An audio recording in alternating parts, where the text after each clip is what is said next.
Captain's Log, Stardate 160124. How's everyone doing? I'm doing great. I got my 6-month certification coming up this week. Hopefully, not blow it out of the water. We can get back to doing business the way we normally do business. Speaking of business, you gotta pay some bills. This week's unofficial sponsor is the lovely Cat Sky. She can be found at facebook.com/official cat with a K Sky Paige. All one word. Look her up. Give her some love with that like button. She is responsible for quadrupling my fan base overnight. Actually, back when I first started. But Kat, love you, sunshine. Thank you for your devotion. Thanks for helping me out. I love it. I love checking you out. I love helping you out. Hey, you know what? I'm thirsty. Tea. Hot.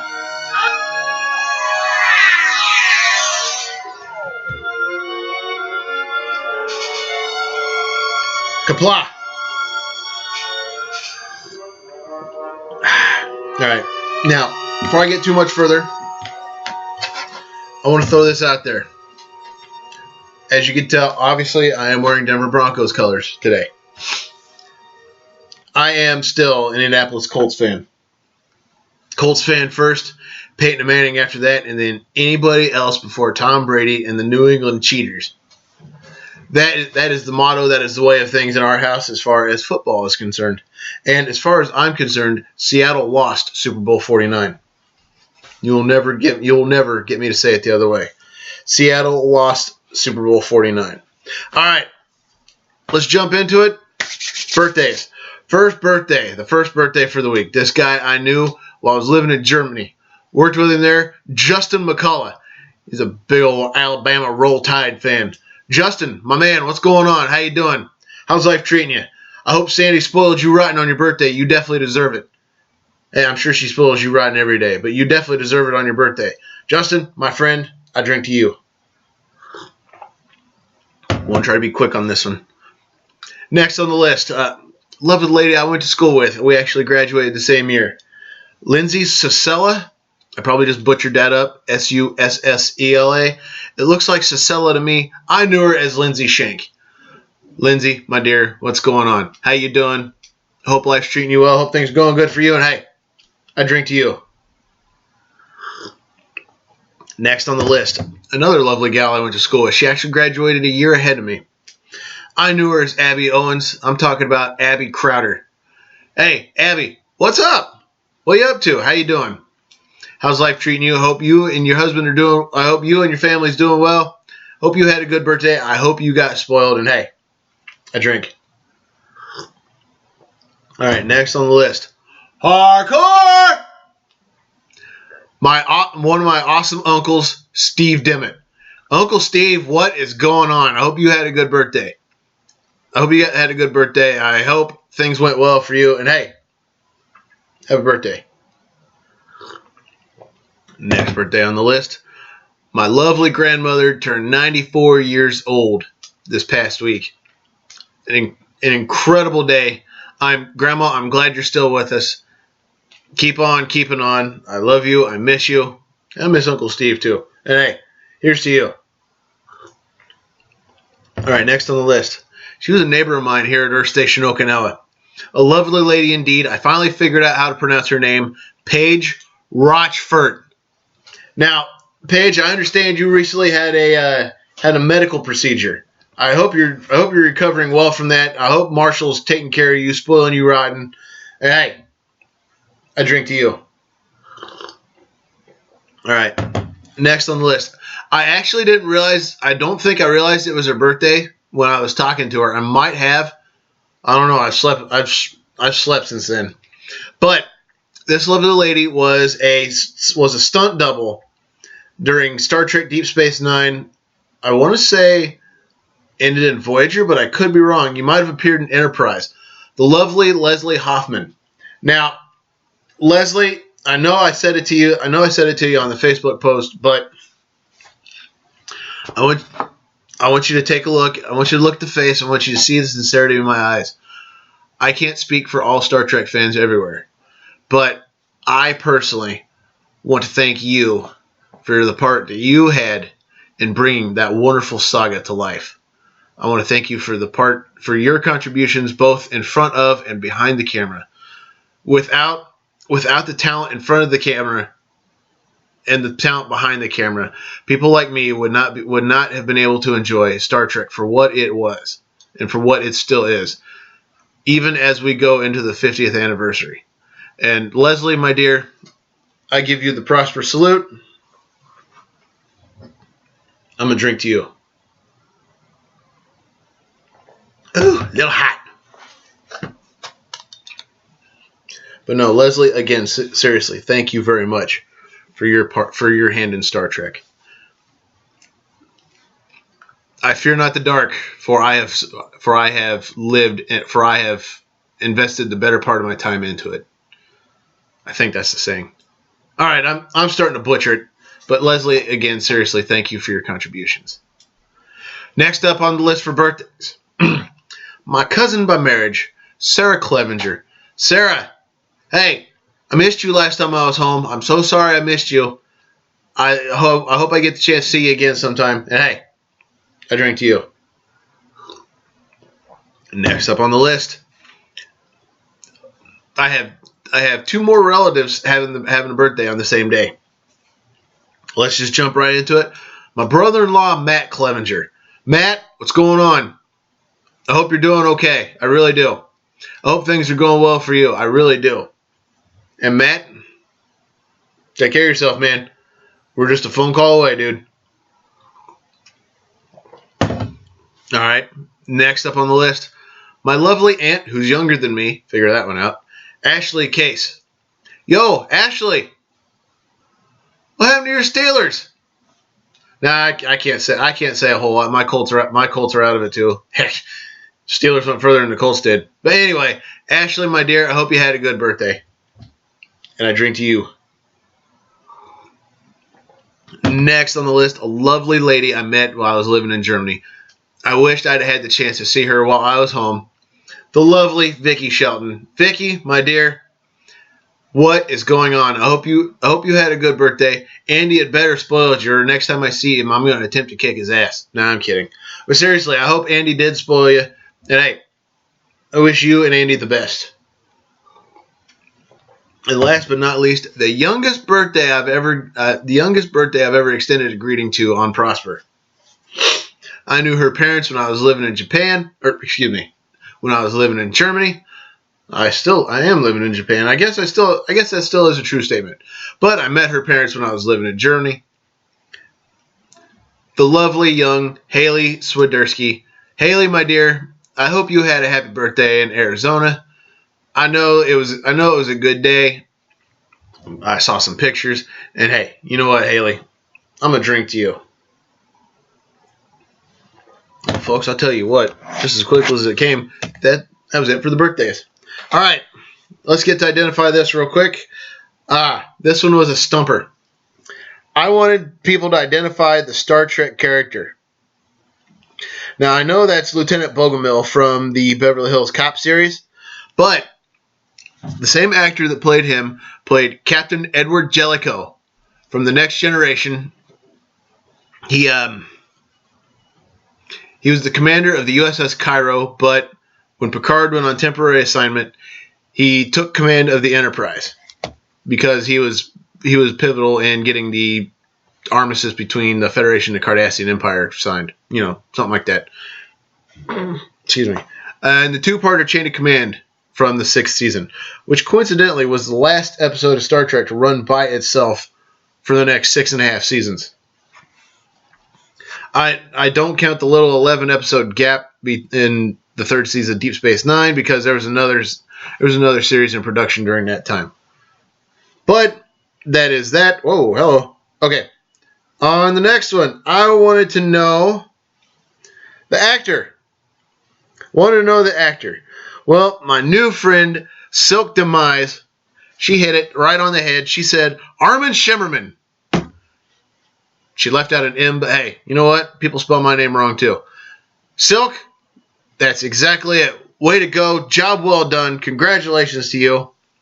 And the last one, I wanted someone to identify the episodic appearance. Yes, this is a Type 3 Federation phaser, but I wanted to know where no man has gone before. That's what I was looking for. And Mike Casto, you've all heard the name on here before. You hit it. Outstanding job. I give you both the Prosper salute and a drink. All right, let's see here. Oh, that's it for the greetings. Right at 10.5 minutes. Awesome. Let's plug on, shall we? You knew it was coming. You knew it was coming. AFC and NFC championship this week. Tomorrow for me, actually. We have two good games. We've got two very good games. And I am not going to lie when I say that they could both go either way. All right, I should have had that pulled up. That's my fault. Here we go. All right, it's the AFC NFC finals this week. Bear with me, folks. I apologize. Facebook, come on. There we go. All right, now, two good games this weekend with one end game in sight. That's how I put it. Will Peyton Manning earn a shot at a second Super Bowl title and go out on top? Will Shady Brady continue his cheating ways? How about in the NFC? Which team will upset the other and try for their first Super Bowl win? Both have gone, but neither have won. This week, between the cheaters and the Broncos, I got the Broncos pegged to win. Now, I've got history backing me on this one, but it could change. History has shown since Manning joined the Broncos that the home team wins between these two. Plus, the weather's in the upper 40s and it's raining. Perfect weather for Peyton Manning and the Broncos. Cardinals-Panthers. Now, I've got the Panthers pegged to win this one. 45 and sunny in Charlotte, but that could spell doom for the Cardinals. They're not used to playing in the cold. But hey, you know what? Only a fool would think these games could not go either way. But that's okay. We like drama. As a whole, we like drama. It's nobody's fault. It's just the way it is. And I will drink to that. All right. Talk my football picks. Let's talk this week in Trek history. I only have 2 items, believe it or not. I only have 2 items. January 20th, 1920, the late, great DeForest Kelley was born. As you all know, he played the original Dr. McCoy from the original series for 3 seasons, 6 movies, and had an appearance in the first episode of The Next Generation, as I showed you all last week. Unfortunately, he's no longer with us. He was the first main Star Trek actor to pass away, and the only main actor to pass away during the 20th century. If he were still alive today, he'd be 96 years old. And January 21st, 1972, 44 years ago, a few days back, the first Star Trek convention ever was held in New York City.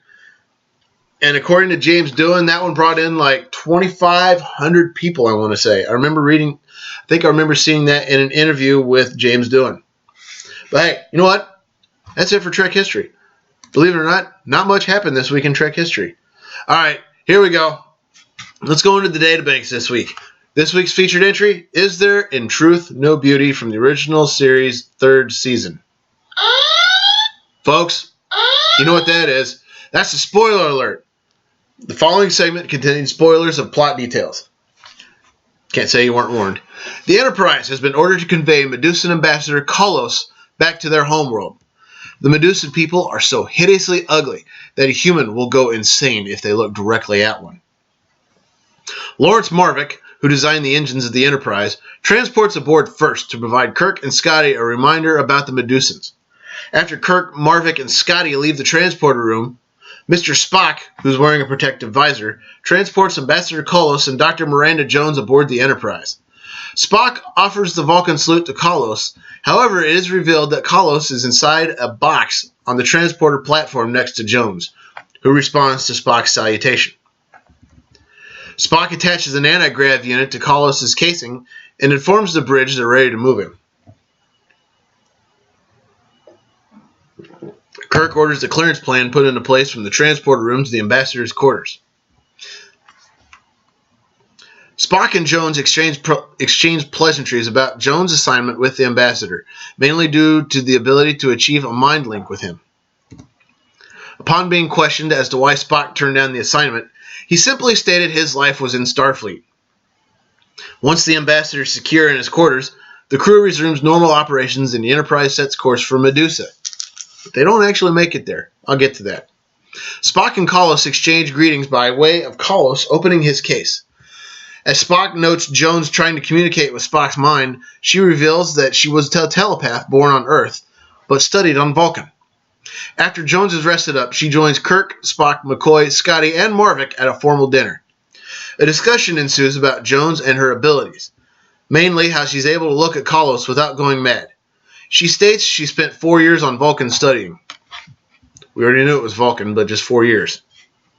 Kirk questions Jones about employing Medusan navigators, to which Marvick is aboard to see about adapting their technology to Medusans.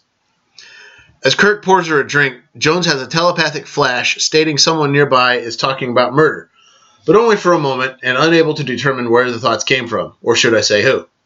On that note, everyone but Kirk leaves the dining room as Kirk stays to ponder things. On his way to his quarters, Marvick pays Jones a visit. Just to talk.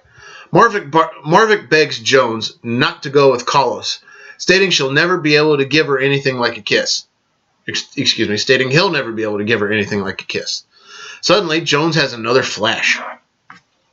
Realizing Marvick is the one thinking about murder, or the one that thought about murder, she asks him to talk to her and offers help. Marvick leaves her quarters, stating he has to get to her professionally before getting a reaction. Marvick walks into the ambassador's quarters. The ambassador shows himself to Marvick, who draws a phaser, but is unable to fire. Marvick shields his eyes as Jones has a flash about what's happening. Marvick runs out of the ambassador's quarters down the corridor. Jones, hearing it screaming, walks over to the ambassador's quarters. Walking in, she sees his case is still open and picks up the phaser. Marvick makes his way to engineering as Kirk and his security party go to the ambassador's quarters. Jones reveals Marvick was responsible and that he saw the Medusan. Marvick manages to get access to the controls from Scotty before Kirk reveals him as an insane man who attempted to murder the ambassador. Marvick subdues Scotty and changes the course of the ship, increasing speed to over warp 9. Spock attempts to disengage the engines from the bridge as Uhura gets engineering on the intercom. After hearing Marvick's ramblings, Kirk and Jones make their way to engineering. As they subdue Marvick, the ship enters the boundary of the known galaxy. Kirk tries to talk Marvick down, who dies suddenly after seeing Jones, telling her he loves her with his dying breath. Being stuck in an unknown void, the Enterprise has no way to trace their way back to known space. McCoy comes onto the bridge, stating that Marvick just died for no known reason. Spock reports the instruments operating normally, however, no return course can be plotted due to there being no known reference points. Chekhov quips that a madman got them into it, and only a madman can get them out. Kirk suggests Kalos takes the helm, which Spock agrees to the fusion, which is a mind link whereby two separate entities will become one. Kirk agrees to distract Jones while Spock makes the arrangements for Kalos to be transferred to his mind. Kirk takes Jones to the Arboretum as a distraction while Spock makes the request. She, however, senses what Spock is doing and rushes to the ambassador's quarters. Spock steps out, stating that the Enterprise is at stake to Jones. Spock also states that despite her telepathic abilities being better than his, he states that she cannot pilot a starship. McCoy tells Jones that despite being blind, she can't pilot a starship also, revealing her being sightless to Kirk and Spock. Spock realizes she's draped in a sensor web, to which Jones states that she can judge distance accurately and detail someone's autonomic functions, such as their heartbeat. Jones walks into the ambassador's quarters to discuss what would be best in the situation. She screams and steps out into the corridor, defeated. Spock moves the ambassador to the bridge and erects a wall to protect the rest of the bridge crew. Spock steps in and makes the fusion. After a moment, the new entity steps out from behind the wall and looks around. expressing delight about knowing everyone and identifying itself as partly Ambassador Kolos, and apologizes for the circumstances in which they currently find themselves. Sulu gives Spock his seat, who plots a course at Warp 1. As they pass through the barrier, Chekhov reports their position as being so close to where they had entered the area it isn't worth mentioning. Spock stands up and marvels about the compact size of the humanoid body, their use of language, and their state of loneliness. Kirk insists that he must have Spock back, who steps behind the wall to dissolve the link without his protective visor. Kirk tries to stop the dissolution, but is too late. Spock cries out in pain, standing up and backing away from the case. He turns and looks around the bridge, suddenly grabbing Kirk's arms and fighting everyone on the bridge. Kirk is able to stun Spock as McCoy orders him taken to sickbay. We next see Jones melding with Spock in sickbay as Kirk and McCoy debate her abilities and motives. Kirk decided to walk into sickbay, ordering McCoy not to interfere, regardless of what he might hear, or regardless of what happens. Jones turns around, asking who walked in, as she isn't wearing her sensor net. She states that there's no change in Spock mentally. Kirk and Jones debate about her motives, Jones stating his mind is almost far too gone. Kirk accuses her of jealousy as Jones demands he leaves. McCoy asks about what went on, to which Kirk fears he may have done too much. Jones makes one more attempt, stating it'll either be to the death or for both of their lives. Spock stirs, visions of recent events racing through his mind. Jones touches his mind, to which Spock comes to and embraces hers. Later, Spock stumbles into McCoy's office. Later on, in the transporter room, Spock places Kolos on the transporter platform as Jones walks in to say goodbye to Kirk and McCoy. As Kirk wishes her good luck and health, he gives her a rose. Spock and Jones exchange a profound goodbye as she steps onto the platform. They exchange a Vulcan salute as Spock puts on the visor and beams them over to the freighter.